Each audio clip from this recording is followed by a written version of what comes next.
भाई राहुल गांधी कैसे बोल पाते हैं? अभी ठाकुर अनुराग जी का वो टीवी में नहीं देखा आपने, जिसे अपनी जाति का नहीं पता वो जाति जनगणना की बात करने लग जाए। अच्छा जी, रही इसकी केजरीवाल जी की बात।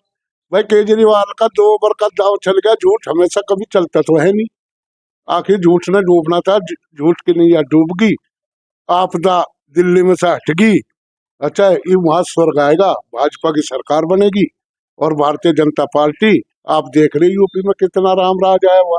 ने बताया आप और पाप दोनों का खात्मा दिल्ली में हो चुका है। हम मत बटें, कोई हिंदू मुसलमान ना करें, राष्ट्र के लिए एक हो जाएं, यथा राजा तथा प्रजा। मैं फिर वही बात कर, हमें जो बोया गया है हम वही काटे जा रहे हैं। इमरान जैसे और सहारनपुर का इमरान जैसे अनेकों नेता हमें भटकाव की नीति सिखा रहे हैं। मेरे भाई, हम चाहते हैं, मैं खुद, ये राष्ट्र मेरा है, आपका है, हम इसमें भटके ना। हम, क्योंकि सरकारें तो नियम और लागू किया करती हैं, नियम तो हम पब्लिक, उसका एक समाधान है, पब्लिक ही उसे ऊंचाइयों पर ले जाया करती है। मेरा तो निवेदन है कि जैसा ये समय आया है, ये हिंदू संस्कृति की बात नहीं है, भारतीय संस्कृति की बात है। हिंदू और मुस्लिम तो उसके एक अंग है। हमें अलग टुकड़ों में जो बांटा गया है, हमारा देश आजाद हुआ तो देशभक्ति से हमें उस पटरी से उतार दिया गया, हमें दूसरे रास्ते भटकाकर हमें आपस में लड़ाने की राजनीतिकरण कर दिया गया, जो हमारा दुर्भाग्य रहा। नहीं तो मेरा देश विश्व में अग्रणी था, अग्रणी है और आगे फिर अग्रणी रहेगा। विश्व में भारतीय संस्कृति का एक विशेष पुजारी, क्योंकि इसमें सहिष्णुता, इसमें इसको जबरदस्ती दूसरे लोगों के, अब क्या विपक्षी देखिए आप, अखिलेश यादव की क्या सोच है, MIM वाले की क्या सोच है, ओवैसी की, ये बंटवारे की राजनीति है इनकी। क्या नमस्कार, आपको जानकारी दे दे, दिल्ली विधानसभा चुनाव में भारतीय जनता पार्टी की पूर्ण बहुमत के साथ में जीत की तरफ है। दोस्तों, बहुत ही बड़ी ब्रेकिंग न्यूज है और यह खुशी की लहर जो है हमारे उत्तर प्रदेश के छोटे से कस्बे झिंझाने में भी आप देख सकते हैं। भारतीय जनता पार्टी के कार्यकर्ता है, खुशी का बहुत ही बड़ा माहौल है। और बड़ी जानकारी एक और आपको दे दे, नई दिल्ली से चुनाव लड़ रहे अरविंद केजरीवाल की हार हो चुकी है। वहां से भारतीय जनता पार्टी के उम्मीदवार प्रवेश वर्मा की जीत हुई है। अभी यहाँ पर भारतीय जनता पार्टी के कार्यकर्ता खड़े हैं, इनसे भी जानकारी लेते हैं। सर, 27 साल के बाद में भारतीय जनता पार्टी की एक ऐतिहासिक जीत है, क्या कहना चाहेंगे आप? देखिए, खुशी का माहौल तो जब चुनाव की डेट आई थी तभी हो गया था। भारतीय जनता पार्टी ने जो है ऐसे ऐसे बहुत ही मंजे हुए पुराने कार्यकर्ताओं को टिकट दिए। और साहब सिंह वर्मा जी की अगर हम बात करें, पूर्व मुख्यमंत्री दिल्ली के रह चुके हैं, उनके बेटे 2 बार सांसद प्रवेश वर्मा जी, 1 बार जो है विधायक रह चुके। अब की बार भारतीय जनता पार्टी ने उन पे बहुत ही जोरों शोरों से विश्वास जताकर उनको टिकट दिया था। और मैं तहे दिल से भारतीय जनता पार्टी का जो है आभार प्रकट व्यक्त करना चाहता हूँ, क्योंकि वे अपनी नीति और कथनी में कहने में अंतर नहीं करते, जो वे कहते हैं वही करते हैं। माननीय मोदी जी के नेतृत्व में प्रचंड बहुमत में बीजेपी आई है। सर, आम आदमी पार्टी बार बार अपना दावा ठोक रही थी, लेकिन ये क्या हुआ कि सत्येंद्र जैन, जो बड़े बड़े चेहरे थे आम आदमी पार्टी के, जिन लोगों ने जेल भी काटी, वही लोग अपनी सीट से हार रहे हैं। देखिए, केजरीवाल जी जो हैं, अन्ना हजारे के साथ रह करके उन्होंने एक जो है अपनी मुहिम तो एक कहीं ना कहीं अच्छे लेवल पे उठाई थी, लेकिन वे उस मुहिम में चल नहीं पाए। वे क्या करते हैं, दारू की बोतल 1 के साथ 1 फ्री, 2 के साथ 4 फ्री, 4 के साथ 8 फ्री। ये फ्री का कब तक चलेगा? भारतीय जनता पार्टी फ्री के कार्यों पर काम नहीं करती। भारतीय जनता पार्टी विकास के लिए अग्रसर है और दिल्ली का बहुमुखी विकास अब की बार होकर रहेगा। तो कहीं ना कहीं ये भी कह सकते हैं कि आम आदमी पार्टी की जो छवि थी जेल में जाने से खराब हुई, और इस करके जो है भारतीय जनता पार्टी को उसका क्रेडिट मिला है। क्रेडिट मिला है। हमारे साथ में भारतीय जनता पार्टी के बहुत ही जुझारू किसान नेता और किसान के जिला अध्यक्ष सत्यपाल जी हैं, वे आपको रूबरू करेंगे। सत्यपाल जी, देखिए, सत्यपाल जी से भी बात करते हैं। भारतीय जनता पार्टी के कार्यकर्ता यहाँ पर मौजूद है, खुशी की लहर है, क्योंकि कहीं ना कहीं 27 साल के बाद में आम आदमी पार्टी को हराकर भारतीय जनता पार्टी पूर्ण बहुमत के साथ दिल्ली के अंदर अपनी सरकार बना रही है। सर, आप क्या कहना चाहेंगे? देखो, हम तो यही कहना चाहेंगे कि देश में तो मोदी और प्रदेश में योगी, इनकी जो छवि है और इनके काम करने के जो तरीके हैं, उससे जनता खुश थी। और आप और पाप दोनों का अंत हो गया दिल्ली में। इससे बड़ी जीत कोई नहीं हो सकती।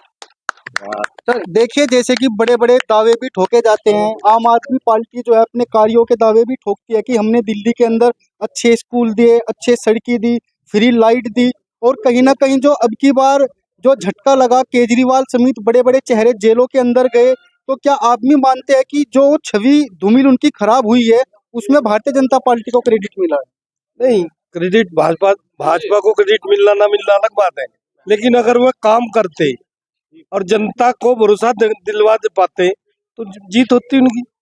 उन्होंने जो था कूड़ा ढेर लगे पड़े, दिल्ली में जाकर देखो आप, हम भी गए कई बार। हाईवे तो ठीक है, लेकिन अंदर तो दिल्ली सड़ी पड़ी सारी की सारी, पानी दूषित है।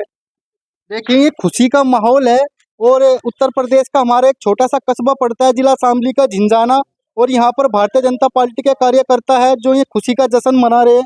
अभी थोड़ा सर से भी बात करते हैं। सर, आप क्या कहना चाहेंगे? भारतीय जनता पार्टी की पूर्ण बहुमत के साथ में दिल्ली के अंदर सरकार बनने जा रही है। ऐसा है, सच्चाई भले कुछ दिन के लिए डगमगा जा, चल गया झूठ, 2 योजना केजरीवाल का, आपदा पार्टी करगी काम, लेकिन सच्चाई की हमेशा जीत होती है। भाजपा की नीति नरेंद्र मोदी जी और योगी जी के नेतृत्व में इतनी अच्छी चल रही कि इसका कोई किसी भी नेता पे इस देश के कोई तोड़ नहीं है।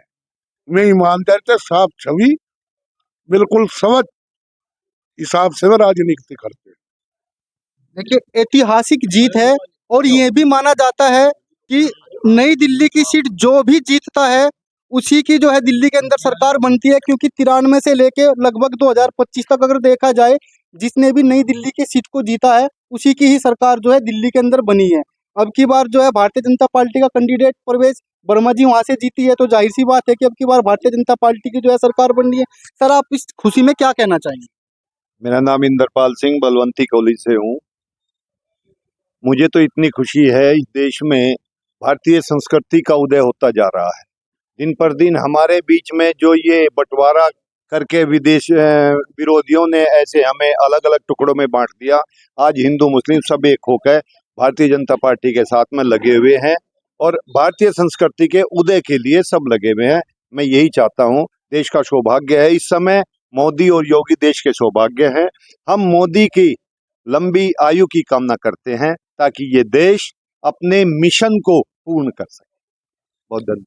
देखिए, हम लोग जो है यहाँ पर पहुंचे थे भारतीय जनता पार्टी के कार्यकर्ताओं के बीच में, जहाँ पर दिल्ली की जीत का जश्न यहाँ पर मनाया जा रहा है। और आपको ये पूरी जानकारी दे दे कि पूर्ण बहुमत के साथ में जो है दिल्ली के अंदर भारतीय जनता पार्टी की सरकार बनती हुई नजर आ रही है। उधर नई दिल्ली से केजरीवाल जो है अपनी सीट को हार चुके हैं, उधर सत्येंद्र जैन भी अपनी सीट को हार चुके हैं। सारी लाइव अपडेट आपको देते रहेंगे, तब तक के लिए देखते रहिए आपका अपना हॉट 24 न्यूज। जय हिंद, जय भारत। देखिए, मैं ये तो बखूबी नहीं कह सकता, तो भारतीय जनता पार्टी के एजेंडे में जाट भी आते हैं, गुजर भी आते हैं, ब्राह्मण भी आते हैं, और वे इन बातों को लेते नहीं, तो सर्व राष्ट्र के लिए, हिंदू राष्ट्र के प्रति जो है उनकी भावना है। और रही बात जाटों की, देखो जाट तो बीजेपी से बहुत जुड़ा हुआ है। जैसे जयंत चौधरी जी भी यहाँ आए थे, उनका भी कहीं ना कहीं हमें यूपी में बहुत अच्छा प्रभाव मिला था। और साहब सिंह वर्मा जाटों के नाम से नहीं, विकास पुरुष के नाम से जाने जाते हैं। उन्होंने पहले मुख्यमंत्री रहते हुए दिल्ली का बहुत विकास कार्य किए हैं। उन्हीं का एक ये उन्हीं के पुत्र हैं हमारे परवेश वर्मा जी, 2 बार सांसद रहे, मैं पहले भी बता चुका, और 1 बार विधायक रहे हैं। रही बात जाटों की, जाटों का रुझान, हाँ, बढ़ चढ़ के हिस्सा जो है अब की बार जाटों ने दिल्ली की सरकार बनाने के लिए जो है अग्रसर रूप पर रहे हैं। सर, जैसे कांग्रेस ने भी दिल्ली के अंदर अपना चुनाव प्रसार किया, लेकिन कांग्रेस की एक भी रैली में भारतीय जनता पार्टी को कोई भी चीज को लेकर टारगेट नहीं किया गया। हर बात में अरविंद केजरीवाल को टारगेट किया, तो कहीं ना कहीं ये भी क्रेडिट जो है भारतीय जनता पार्टी को जाता है। नहीं, कांग्रेस का तो पहले ही बिखराव हो रखा है। कांग्रेस चुनाव में नहीं थी, और आगे भविष्य में मुझे लगता है कि धीरे धीरे समाप्ति हो जाएगी। कांग्रेस कहीं ना चुनाव में अहम भूमिका में थी। हाँ, थोड़ा आपने जो झूठ बोला था, झूठ में थोड़ी जनता बरगला जाती है कई बार, जो मतलब कुछ लोग जो हैं, जैसे कि मान लिया थोड़ा लालच मकान का दे दो, या कि भाई अपना जो कोई योजनाओं का लालच दे दो, वो अब की बार नहीं चला। हमारे अध्यक्ष जी संसद में चिल्लाने वाले राहुल गांधी जी, हरियाणा में चिल्लाने वाले राहुल गांधी जी, लेकिन ऐसा क्या हुआ कि दिल्ली के अंदर भारतीय जनता पार्टी के खिलाफ एक भी शब्द नहीं बोला गया? ये सब तो आप लोगों का है, मीडिया का है, चिल्लाने वाला शब्द भी कह रहे हो, तो चिल्ला, वो तो बोलना भी नहीं जानते, आप चिल्लाने की बात कर रहे हो जी। ये नीरज जी, अब शीश महल भी पता क्या कहते थे, जब वे अन्ना हजारे जी के साथ रह के आंदोलन में रहे, उन्होंने लोगों से झूठे वादे करे कि मैं कभी 2 फ्लैट से ज्यादा 3 फ्लैट का मकान नहीं लूंगा, महल नहीं बनाऊंगा, मैं सरकारी तंत्र का पैसा जो है उसको मिसयूज नहीं करूंगा, दुरुपयोग नहीं करूंगा। उन्होंने कोई ऐसा उपयोग ही नहीं छोड़ा जो उन्होंने ना किया हो अपने ऊपर, जनता के ऊपर नहीं, उन्होंने अपने ऊपर सारे उपयोग किए हैं। महल बनाना, गाड़ियों में चलना, काफिले में चलना, डीजल पेट्रोल की दिल्ली की सड़कें में देखते नहीं, कॉलेजों पे स्कूलों पे वे धड़ल्ले से बोलते हैं, लेकिन कहाँ है शिक्षा? कहीं नहीं है शिक्षा। और रही बात आप